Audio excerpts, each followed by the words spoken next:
Hey there and welcome. It's Dwayne Huff, Selling with Influence and Write Your Own Ticket in Sales. Let's experiment with something here called Sales at the Tiki. If you're not familiar with me or my work, this is my Tiki bar out in my backyard. That's not to impress you, just to let you know that this is kind of a unique vibe going on back here. Other than doing sales training and performance coaching, I like to hang out with friends and family and have a good time, parties, cocktails. As I don't know if you can see this back here, but it says craft cocktails, rum, cigars, friends, and shenanigans is basically what goes on here at the Tiki bar. I'll tell you a little bit more about the Tiki bar here in a minute. And you're probably watching this on the replay, and that's cool. So just drop a comment below if anything stands out to you want to ask a question or whatnot. And on this page, Selling with Influence and Write Your Own Ticket in Sales, which is the name of the page, I truly believe you can write your own ticket in sales today. I want to focus on telling a little bit of the backstory about how this all came to be, but more importantly, how it can serve and help you if you're a sales professional, if you're a sales leader, if you're a business owner, or if you're an entrepreneur, or anybody who's been tasked, I guess, with selling something, whether it's your products, your service, your solutions, your ideas, a promotion, your business, joint ventures, venture capital, whatever the case might be. This is your channel. If you're a sales professional or using sales in your business to advance your business. And especially, you're going to find this is a very laid-back vibe. I get very excited and passionate about this stuff. I love Jesus, but I may cuss a little. It just happens that way. And that's just kind of where we are. I mean, there's so many people out there right now. I see all these people on social media, these sales gurus and stuff like that. And it got me to a place where I'm like, you know what, I can do this differently, and bring it in a way that it was for me in sales, because I was the kind of person, I struggled with sales for the first 6 years. I'll talk about that here in a second, but here's what I came to the realization was, and it's probably you as well. Nobody likes to be sold to, or nobody likes to be sold, but everybody likes to buy shit, right? And if we can help them to buy and make the right decisions and lead them to the best decisions for them without being pushy, aggressive, slimy, hard closing, hardcore, in their face, this jacked up energy that just says, I'm better than you, and if you're not like me, then you can't win. That's nonsense. Shit doesn't have to happen that way. Sales can be fun. It can be relaxing. You can write your own ticket in sales. It's the greatest profession in the world. And that's what this is all about. So I'm glad you're here watching this, even if on the replay. There's a couple of links that you're going to see somewhere around here that I've got highlighted, at least during the live session. But you can find them in my bio as well, or the about portion. If you're watching me on Facebook, there's two links. One of them is my main website, sellingwithinfluence.com. If you're a sales leader, a business owner, and you need help with sales training and performance coaching for your team, that's the place you'll find the information. If you're a sales professional and you'd like some free training, there's some available on my website, but also the other link that you'll find in my bio is rdwaynehuff.com/free. There's some free training there that ultimately leads you to my online course or the live version of my online course, if that's something that's a good fit for you. But let me jump in here and talk about the differential here. You'll hear me talk about selling with influence. And in my brand, Selling with Influence, influence is an acronym. There's 9 letters, there's 9 steps. And I have an overview of it, Selling with Influence, the methodology, if you'd like to see that. You might hear all kind of crazy noises. I'm in my backyard. It's very quiet. My pool is right here. And what you just heard, if you heard it, was the cleaner in the pool coming to the surface. So who knows what's going to happen. My neighbors don't seem to be out and about right now, but if that happens, then it is what it is. But I digress. Back to what I was saying, Selling with Influence. You'll see an overview on my website, again, sellingwithinfluence.com. But here's how that all developed and came to be. I was a 14-year sales professional before I started my own company. And so I started out, the first 6 years were dismal. I was being taught to sell like it was still 1980. Glengarry Glen Ross, hardcore closing, always be closing type stuff, and I refuse to do that to people. My mom, I love her. We have a great relationship. We always have. But whenever I was graduating college, didn't really know what I wanted to do, and mentioned that I might go into sales. She very quickly let me know that she didn't like salespeople, right? And so here I am, with this stigma in my brain about being a salesperson in the first place, but I had not many options. I got my degree in music performance. I played a saxophone, been playing since I was 11 years old. And so what do you do whenever you get a degree in music performance other than move back home with your parents? You go into sales, and that's what happened.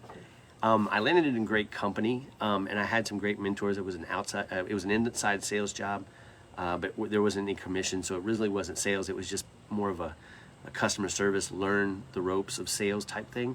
But then I got bored with that, didn't pay enough money, and so I launched into real sales, which was outside sales, selling T1 internet when it first came out, right? As you can imagine, customers they were scared of it, they didn't know it, they didn't need it. Why do I need fast internet? My internet's fine. I got dial-up, right? So that's kind of the battle I was facing. To make matters worse, the company I started for didn't provide me any training. They sent me away to training for like 3 days, but they talked about their cell phone side of the business and not the T1 side of the business that I'd be selling. So the only training I really got was this big, thick manual about T1 and how it worked, not necessarily how to sell it.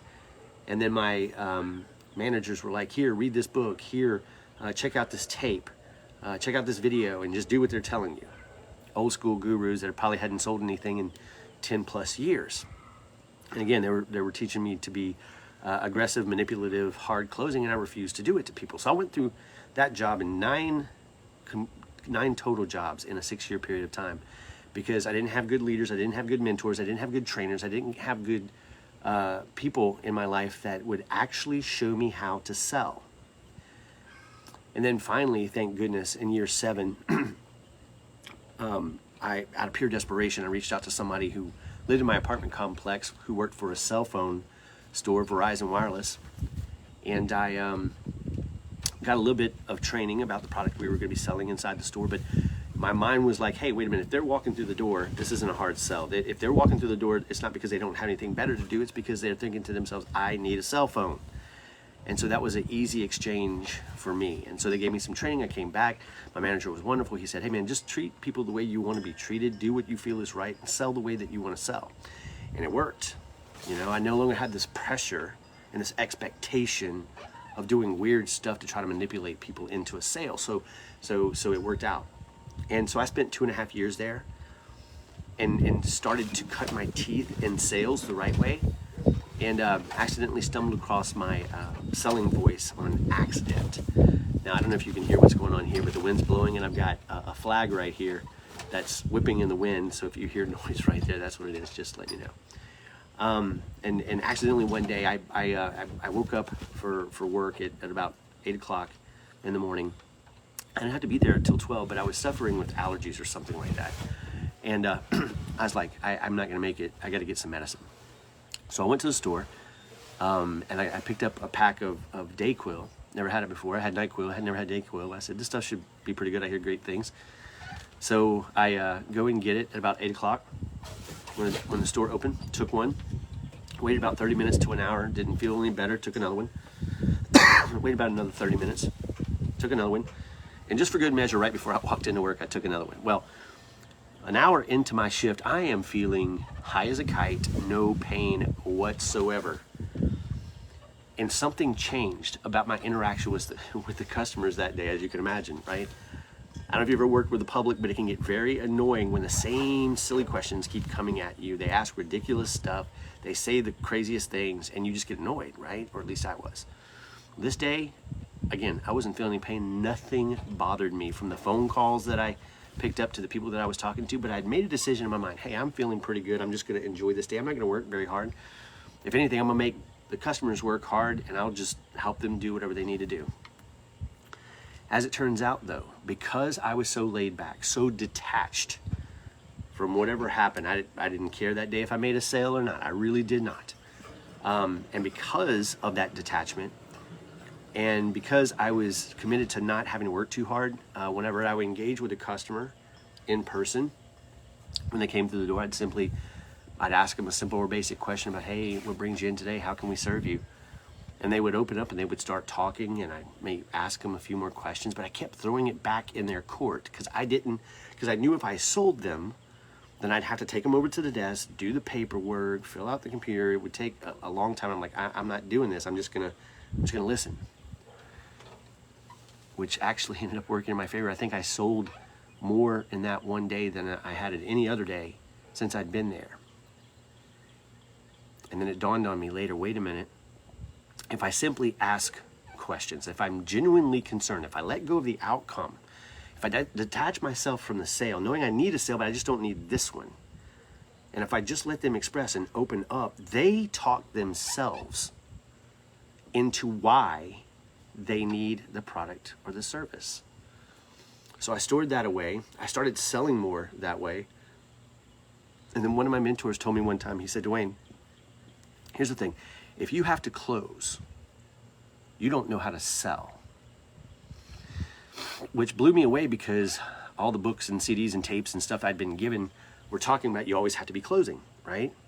And that's what I'd always been taught. But then I thought back to that day with the Dayquil and realized that the way that I had been approaching sales since then was that I'd simply help them talk through the things they wanted, what they're trying to accomplish, what they're trying to get away from, what annoys them, what they don't like about the product or service, what they're looking for, what's different. And then I'd simply ask them, what would you like to do? And they would close me and say, well, how do we get started? I think we should do this. I want 2 phones, and I want, a case, and I want a car charger, whatever the case might be. And this was back in the day whenever cell phones, this was right at the dawn of the smartphone. It was a Palm Pilot, and it was a green screen and black writing. And they had just come out with a flip phone, and they just come out with the first flip phone that had a color screen. So this was 21 years ago. That's where I met my wife, by the way. We've been together ever since. Anyway, so anyway, I took that forward with me, and I can remember other interaction I had very shortly thereafter. I was trying to talk the career services person, career services director over at LSU, which is right down the road. I live in Baton Rouge, Louisiana, into bringing me in and paying me money to come speak to students. And I remember going to sit down with her. I was nervous because I really wanted it, but I knew I couldn't show that.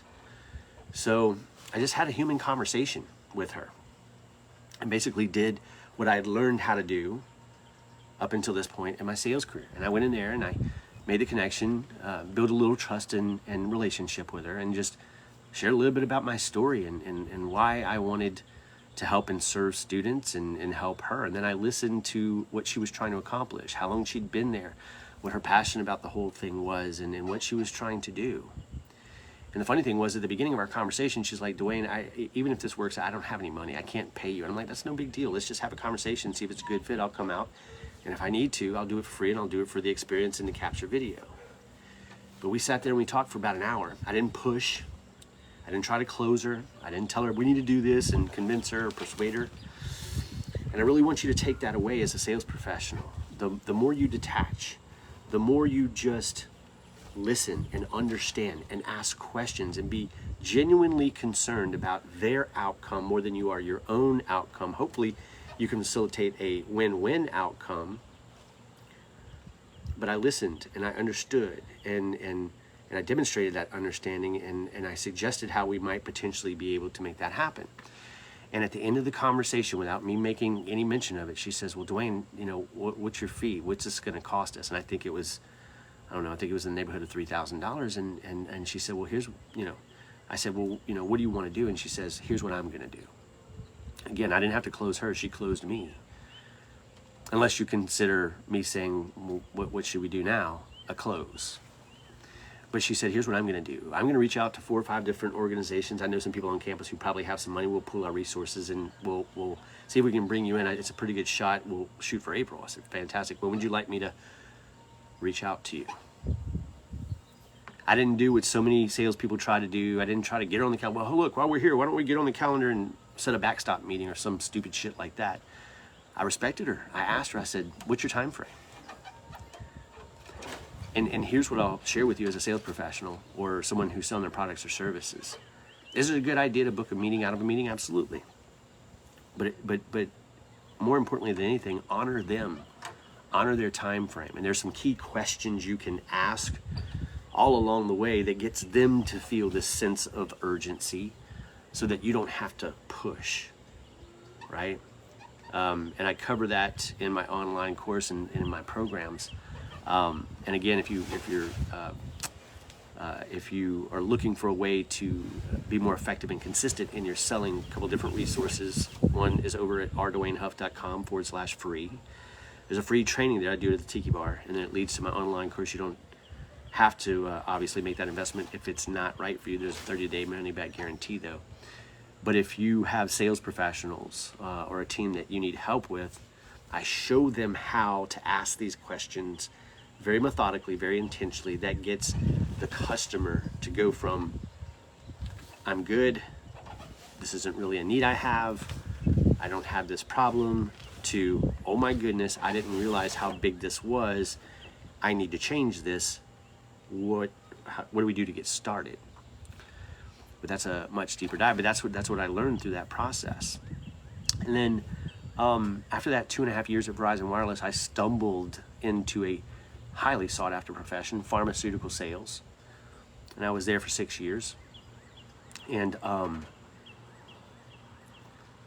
had some of the best training the best training I'd had up until that point. Since then, I've had even deeper and more training that's helped me evolve as a sales trainer, and that's really produced results for my clients and my students. But at that point, it was the greatest training I've ever had, and I knew it was great training because we went through 4 weeks of extensive. Well, the first 2 weeks I was home study, but the second 2 weeks, they taught us the product and the disease state and the basic sales process, but for the duration of probably 8 days, for 8 hours a day, we role played. And it was some of the most intense, painful. Just talk about put yourself on the spot and just be raw and get the feedback coming at you. Oh my God, it's crazy. In fact, there was a break in the weekend between when we started and when we came back. So we were there for a week, we got to come home, and then we had to go back. Man, I tell you, there was a point there where I didn't know if I was going back. But I'm so glad that I did. Because whenever I got out and I went and started selling to doctors and did what they taught me to do, I was loaded for bear. And there was nothing I couldn't handle. And I learned the value of practice, repetition, and accountability. And then later, many years later, I had a mentor. He said, there's 4 things that need to make training take. His name's Brad Lee. Excuse me. And he said, if for training to take, there has to be 4 things. There has to be good content, which this company definitely provided, with repetition. So you had to hear it over and over and over and over again, with practice and accountability. And I'll tell you this: if you're trying to train your salespeople, or if you're a salesperson and you're trying to learn and to grow and develop, you're kidding yourself if you expose yourself to a process, a methodology, once, twice, or 3 times. In order for it to really sink in, you're going to have to go 8, 9, 10. I can think of times I've been through training 30 times to really embed it, to master it. But then mastery comes from practice and repeating and holding yourself accountable to those results. But that's where I learned that this was effective and powerful in my own career. When I got out into the field, there was nothing I couldn't handle. And it made me, at that point, fall in love with training. And I set my flag in the ground and said, this is what I want to do with my life. I want to be a professional speaker, trainer, coach. And since 2009, that's what I've been, right? And so after being in sales for 14 years, I left the corporate world and started my own company with one client who saw some of my videos online and said, hey, we really like your style. We're about to do this big project. It's going to last 6 months. Come out, audition for us, and we'll see if it's a good fit. And if it is, you're going to go all over the country, and you're going to do a lot of speaking and training. You're going to make a lot of money, and it's going to be just amazing. I said, oh, that's beautiful. That's a dream opportunity. I said, what happens after the 6 months? They said, well, we can't really promise you anything. There might be some work, there might not. There probably will be. And I'm like, what? So I go back home to my wife and tell her about this awesome opportunity, just knowing that she's going to spank me and put me to bed without milk and say, boy, you better go get a job. Instead, she was very supportive because I'd been talking about wanting to make that transition. She said, Dwayne, this is your dream. You got to go for it. And so I did. And like that first year I was on the road, I loved it, every minute of it. And I did over probably around 200 days of training and speaking and coaching, and it was absolutely amazing. But it gave me stage time and cut my teeth to be able to do training live and virtual and keynote presentations. And I've been able to do that for the last, 15 years now, right? It'll be 15 years this year in July. And when COVID hit, it was rough. We didn't know how to make the transition until to virtual, because everybody was still, but eventually that settled in. Unfortunately, I got behind the curve, and it was disastrous. 2020 was disastrous. But I started to come back in 2021. And then I said to myself, man, I tell you what, let me see. I'm not a corporate guy. As you can probably tell, I'm not a corporate guy, but I'm like, you know what? I'm doing a lot of heavy lifting here, and I need to settle out and reboot. So I put my resume together, and I started putting it out there, went through many interviews, and just couldn't find a great fit. And then one day, the perfect storm happened, and I met this team and this company, and we found it to be a great fit. And I've been there for the last 2 years and 3 months, and it's been absolutely extraordinary. So everything that I had done over the last 13 years before, I got to apply. And I didn't even know if I could do it internally. I'd always done it externally. I didn't know if I could do it internally, make it take and sustain the results and be accountable for the results. But it's been wonderful. And I have unlimited PTO with this company. So when I get opportunities for training and coaching, I also do fractional sales training, performance coaching for companies that can't afford to hire a full-time trainer, but they need the skills. And so with my PTO and the flexibility, I'm able to do that, as long as with my retreats and my live events and stuff. But I've learned things and deepened my understanding to be able to serve people better. But one of the things that happened along the way, this is a story behind Selling with Influence, and why I call it Selling with Influence. One of my certifications that happened probably about 7-8 years ago, John Maxwell is the number one leadership authority, number one leadership and personal development authority in the world, like 5 years in a row. He's written over 100 books on leadership. Top companies bring him in. He's been doing this forever. I went away to get a certification, John Maxwell team certification, and it was a great experience. But I had the opportunity. It was a small class coming through. It's a big organization, but it was a small class that came through. And so in our orientation, because it was such a small class, they lined us up and said, okay, you can have as much as 5 minutes with John. Talk to him, ask him whatever you want. And I knew exactly what I wanted to ask him, because I have a background in student leadership. I was a 9-time student leader, 6-time drum major in the band growing up as a saxophone player. And I followed John as a mentor. And he's known for saying several amazing things, but a couple of things he says is that leadership, everything rises and falls with leadership. Sales, organizations, families, churches, communities, everything rises and falls with leadership. And then he says, leadership is influence, nothing more, nothing less. And so when I got the opportunity to speak to him for 5 minutes, I knew exactly what I wanted to ask him. I wanted to say, hey, John, I love leadership as influence, nothing more, nothing less. I came from a student leadership background, but I'm in sales, and I train and I speak and I coach, and I'm intrigued. What is when you say leadership is influence? I have an understanding of what influence is in general, but what do you mean by that? How does it fit in that context, and what are you getting at?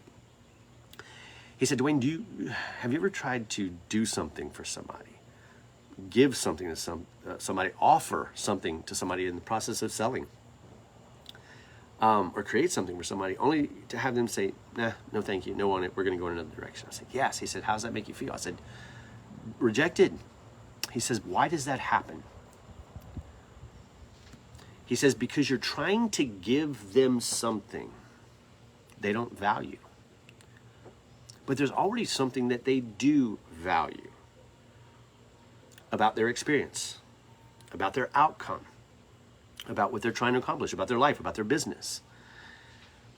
And it's a big error to try to guess and just spitball stuff. I give you this, I give you that, I give you this, I give you that. And they're like, nope, nope, nope, nope, nope. And you get frustrated. Well, why don't we just find out what it is they already value? I said, how do you do that? He said, that's the hard part.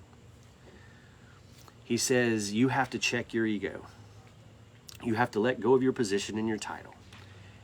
And you have to hang out on their terms, where they are. You can't expect them to come to you. You can't expect them to understand you. And it reminded me of something Stephen Covey would say, you have to seek first to understand, then to be understood. He says, but if you'll spend time in their world, if you'll build relationship, if you'll ask questions, if you'll listen, if you'll pay attention over time, what you're going to pick up on is where they spend their time, where they spend their money, what they love, what do they hate, what do they cry about, what are they excited about. And somewhere in there, if they don't directly tell you outright, they're going to let you know what it is that matters to them, what they value, what they care about. And I could see how that would apply to sales, because when we go into a true discovery call and we ask questions to understand, not just to get answers to those questions, we start to hear what a potential customer already values about where they're trying to get or what they're trying to get away from, and how our product, service, or solution could potentially benefit them. He says, but here's the thing. Once you figure out what it is they already value, and you're able to help them get it or give them more of it through your product, service, or solution, that becomes a win-win outcome. But whenever you were to help them get more of what they want or give them more of what they want, you influence them, and therefore you lead them. And I thought in the moment, in sales is leadership, because our job is to lead them to getting their best outcomes. And if we understand what it is they value and we're able to help them get it or give them more of it, we influence them and help them and lead them to the right decision. Well, what happens, Dwayne? So I digress. The reason I call it selling with influence is because that's exactly what we're trying to do. But Dwayne, what happens if we can't give them more of what they want to give them what they value through our product, service, or solutions? That's okay. We're not meant to sell to everyone. We're not meant to help everyone. But if you've built a relationship and there's connection, and you help them get that value by referring them in the right direction, sending them, there's many times at Verizon Wireless when people would come in, I knew it wasn't a good fit. And if they signed a 2-year contract, they were going to hate me. I was going to hate them for 2 years. And that was not a good fit. I did it once or twice and it was not a good idea. And then my neighbors are starting to crank up if you hear that. But if you send them in a direction and help them get what they want, what they value, or give them more of what they value through another solution, they're going to remember you. And there's going to be this balance on their ledger where they feel like they have to get rid of that balance and they want to help you. So they'll send you referrals, or they'll open doors for you. I've seen it time and time and time again throughout my sales career and my business. But you have to be detached from the outcome. And you have to realize that selling with influence is first and foremost understanding who they are, what they're trying to accomplish, what they value, and if you can help them get it. And if you can't directly help them get it elsewhere, maintain the relationship, help them with their win. It's going to come back to you every single time. Unfortunately, we live in a corporate world where, there's quotas and metrics and requirements and sales targets and whatnot. And so I will encourage you. The thing that will help you to stay detached from the outcome so that you can sell with influence is you got to continuously fill your pipeline. And make it this simple, though. Don't look at it weird, or don't look at it as this hard thing. I'll refer to my friend Brad Lee, who said, the more hands you shake, the more money you make. Constantly be shaking hands, starting new conversation, helping people out wherever you go.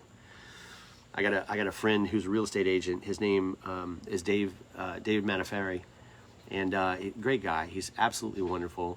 We hang out at the Tiki bar all the time. All these rum bottles that you see here have been killed by me and Dave, and I've got a whole bunch of them down here that you can't see. But Dave is awesome in the sense that he's constantly serving and helping people get what they need. If you need a repair on your house, if you need a plumber, if you need a carpenter, if you need anything that has to do with what you might need as a homeowner, Dave's got a list of people he's vetted, that he trusts, that he's used. And I can always go to Dave and say, hey man, I need this person, this guy. He'll go to look at his list and he'll send it over. And as a result, Dave becomes the go-to. And because he refers so much business to these different vendors, they see him as a valuable resource as well. So they send him business. So it's a 360. And if you can get in the habit of being that resource of value for as many people as you possibly can, building relationships, making connections, the more hands you shake, the more money you make, you'll always have opportunity coming your way. And the referrals that you'll get and the doors that will be open and the people that will help you will truly, truly help you to fill that pipeline where you won't even have to think about it. So I wanted to just tell you the story about the background and how this all evolved for me. The things that I teach in Selling with Influence came from whenever I started, when I went into business for myself with that one client. That actually turned into 2.5 years of a relationship, by the way. And I had this runway to build relationship with other clients, but through a course of events, I learned how to teach other things such as leadership, communication, behavioral styles, negotiation, management, sales management, everything that goes into influencing the decision and behaviors of people, whether it be in your personal or professional life. And so Selling with Influence is more than just a sales training program, because there's a lot of great sales training programs out there. But I submit to you that what you probably need to be able to create ongoing, sustainable, consistent sales growth and results and to own your career isn't more sales training. And it's not more product knowledge. Assuming that you have enough product knowledge and that you've been through some sort of sales training, some formal sales training. But I think the deeper thing here that's going to underpin and really help you grow and be able to have better conversations and make the business work and you get the business that you're meant to get is that you have to increase your influence. Increase the ability to be able to build connection and rapport immediately, to lower the walls of sales resistance, to build genuine trust and have the person open up and be able to facilitate a conversation of self-discovery that takes you out of the situation where you have to sell somebody and puts them in a situation where they decide, I need to do something about this. Can you help me? And that's the difference.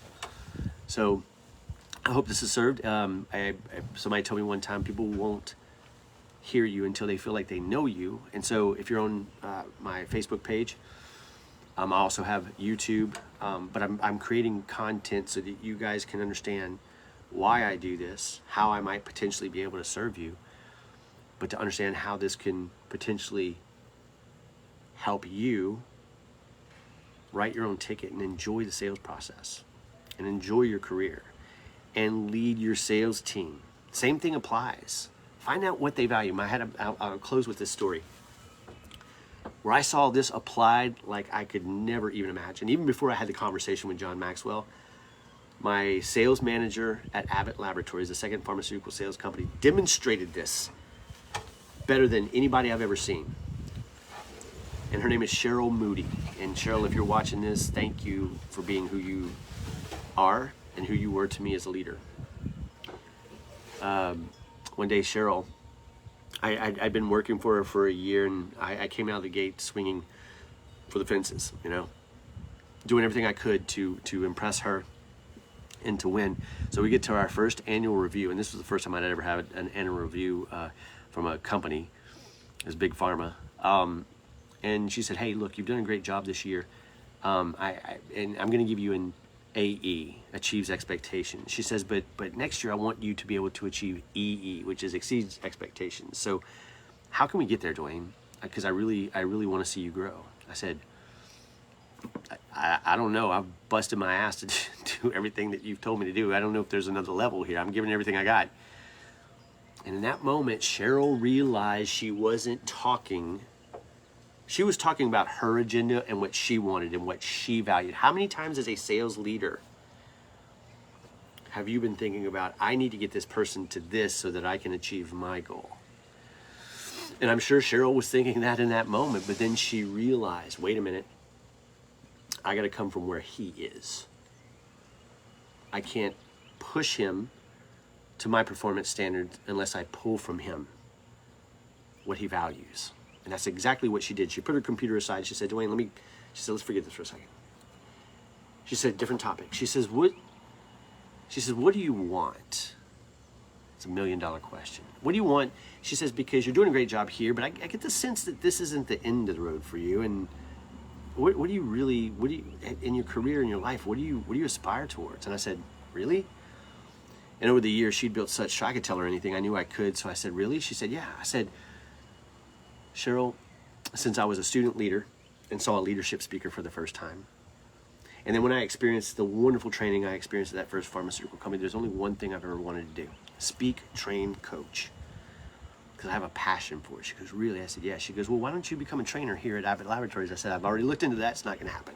She says, why not? I said, because in order to do that, I got to move to Chicago. I'm a mama's boy. I ain't leaving the house. I mean, I'm not leaving my mom, the vicinity. My mom lives like a mile down the road. And I'm Italian, and I think that has something to do with that. Anyway, I said, it's not going to happen. I'm not going to move, especially to Chicago. It's freaking cold. I don't like the cold. I said, so it doesn't look like that's a path for me. She goes, She goes, tell you what, here's what we're going to do. I'm going to step it up with the rotation and the expectation and your routing and all that kind of stuff. And all I'm going to ask you to do is do exactly what I tell you to do. And if you do what I tell you to do, we'll go to the next level and you'll get the EE. I said, okay. She says, and here's what I'm going to do for you in return. If you'll simply do what I ask you, I'm going to open doors for you here in this company to give you the practice, experience, and to cut your teeth so that you can eventually go in that direction. I said, really? She said, yeah. I said, how are you going to do that? She goes, don't worry about it. Just leave it to me. She says, are you in? I said, yeah. I started working my ass off. One day she calls me up. She says, hey, Dwayne, I'm doing a district meeting. There's like 10 people in the district, not a big district. She goes, and it's going to be at my house. Would you like to do a presentation for them? I said, sure. She said, you still got that video camera? I said, yeah. She said, bring it. Okay.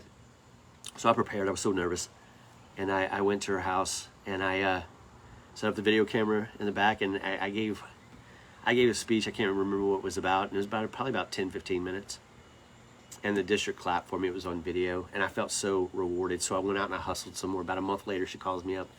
She goes, hey, I didn't want to tell you this, but I sent your video to Larry. Larry was the district, the regional manager. And I said, what did he say? He said, well, he says it's pretty good. He's wondering if you'd like to give a 15-minute presentation at the regional meeting when we go to the national conference. I said, really? She said, yeah. There's about 150 people in that room. It's still on YouTube, by the way. If you drop a comment below, I'll send it to you. It's buried deep. But if you want to see it, it's like 15 minutes. And anyway, so I did that, and dude, I was rushing at that point. When I got finished with that, I was so nervous. But when I got finished with that speech and everybody applauded, I was like, oh my gosh. And she continued to open doors. I kept working hard. Before I knew it, I'm traveling all over the country, speaking and training and coaching. And what she demonstrated in that moment was something I want every sales leader, business owner, parent, teacher, trainer to know.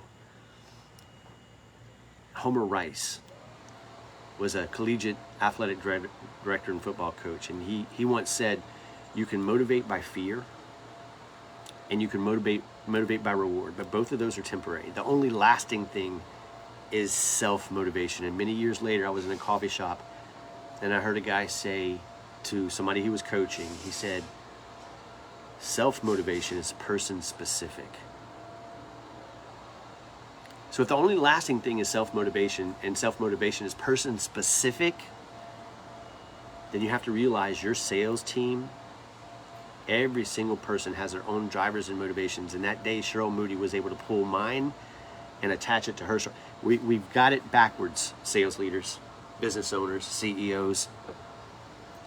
You cannot make people perform to your standards because you want them to and because you pay them. You've tried it, it doesn't work.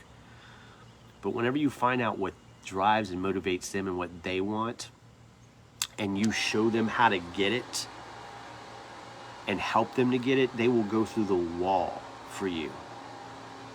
And it will change the entire game. And salespeople, I'll leave you with this. Before you try any tactic, any strategy, any sales methodology, find out what that thing is that matters to you more than anything, and find a way to connect it to what you're doing, and it will compel you to want to give it your all. So I hope that served. If you have any questions, if there's anything that's challenging, and if you don't want to drop it in the comments, you can if you want to, or just send me a message. Hey, Dwayne, I'm struggling with this. How do we solve it, or how do I solve it? I'm glad to do that. Check out one of those links, rdwaynehuff.com/free and sellingwithinfluence.com, and let me know how I can serve and help you. That's why I'm creating this content, not only to build brand, but to serve and to help. And the more I know about what challenges you, what you're struggling with, or what you're looking for, the more I can do to help and serve you. So I know you can hear the noise in the background here.